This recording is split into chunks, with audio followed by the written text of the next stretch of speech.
Pregnancy photoshoot మీద అంటే నేను ఎందుకో ఈ మధ్య బిలీవ్ చేయాల్సి వస్తుంది మ్యామ్. నలుగురు నోళ్ళల్లో నానొద్దు అని.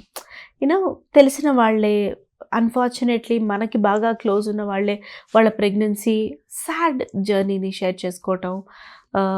ఎక్స్‌పెక్టేషన్ ఒకటైతే రిజల్ట్ ఒకటుండి ఒకలాంటి ట్రామాకి గురవడం ఇవంతా జరుగుతోంది.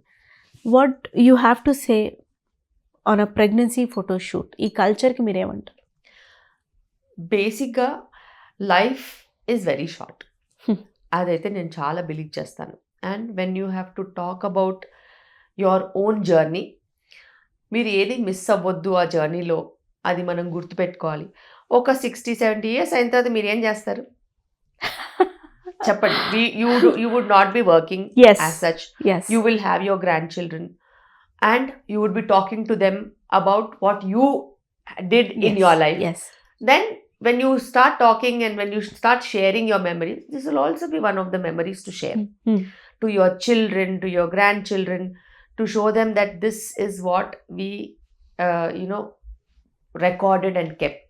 Bookmaking అంటారు, మెమరీ కీపింగ్ అంటారు, అందులో చేయగలిగామని. సరే ఇవన్నీ చేసుకోవచ్చు. మీకు అంతగా బయట వాళ్ళు మనకి దృష్టి పెడతారు అని అనుకుంటే బయట చూపించకండి. మీకు మీరే పెట్టుకోండి. Yeah. మీ ఫ్యామిలీలోనే చూపించుకోండి, లేకపోతే మీ పిల్లలకు చూపించండి, వాళ్ళ పిల్లలకు చూపించండి. ప్రపంచం మొత్తం చూపించాల్సిన అవసరం లేదు. బికాస్ దృష్టి అనేది ఉంది. Hmm. It will impact. Because అందరూ పాజిటివ్గా మాట్లాడరు, నెగటివ్గా మాట్లాడే వాళ్ళ వైబ్రేషన్స్ కూడా మనకి తగులుతాయి. సో ఎప్పుడైనా ప్రెగ్నెంట్ అయిన వాళ్ళు ఉంటారు, చాలా రోజుల తర్వాత ప్రెగ్నెంట్ అయిన వాళ్ళు ఉంటారు. నీకు ఇప్పుడు అవసరమా, నీకు ఇది Yes. అవసరమా, నీవు ఇంత రిస్క్ తీసుకోవాలా, Hmm. నువ్వు దానికి వెళ్ళాలి, నువ్వు దీనికి వెళ్ళాలా, నువ్వు ఇట్లా వెళ్తే నీకు ఇట్లా అవుతుంది, అట్లా వెళ్తే ఇట్లా అవుతుంది అని చెప్తే వాళ్ళ వైబ్రేషన్స్ వీళ్ళకి తగులుతాయి. అండ్ ఆ వైబ్రేషన్స్ మేనిఫెస్ట్ కూడా అవుతాయి. అందుకే పెద్దవాళ్ళు ఎప్పుడు చెప్తారు, ఎప్పుడు మంచే మాట్లాడాలి. ఎందుకంటే ఆ మంచి మాట్లాడుతూ ఉంటేనే అది జరుగుతుంది. మనం చెడు మాట్లాడామనుకో అది అలాగే మేనిఫెస్ట్ అవుతుంది. సో మనం మేనిఫెస్ట్ అవ్వద్దంటే కూడా ఇంట్లో వాళ్ళందరూ కూడా హస్బెండ్ వైఫ్ ఏదైనా డిసిషన్ తీసుకుంటే దానికి సపోర్ట్ చేయాలి. వీలుంటే సపోర్ట్ చేయాలి, లేకపోతే సైలెంట్గా ఉండాలి. లేకపోతే నువ్వు ఇలా చేసావు, నీకు ఇలా అయింది, నువ్వు ఇలా చేస్తే నేను అప్పుడే చెప్పా.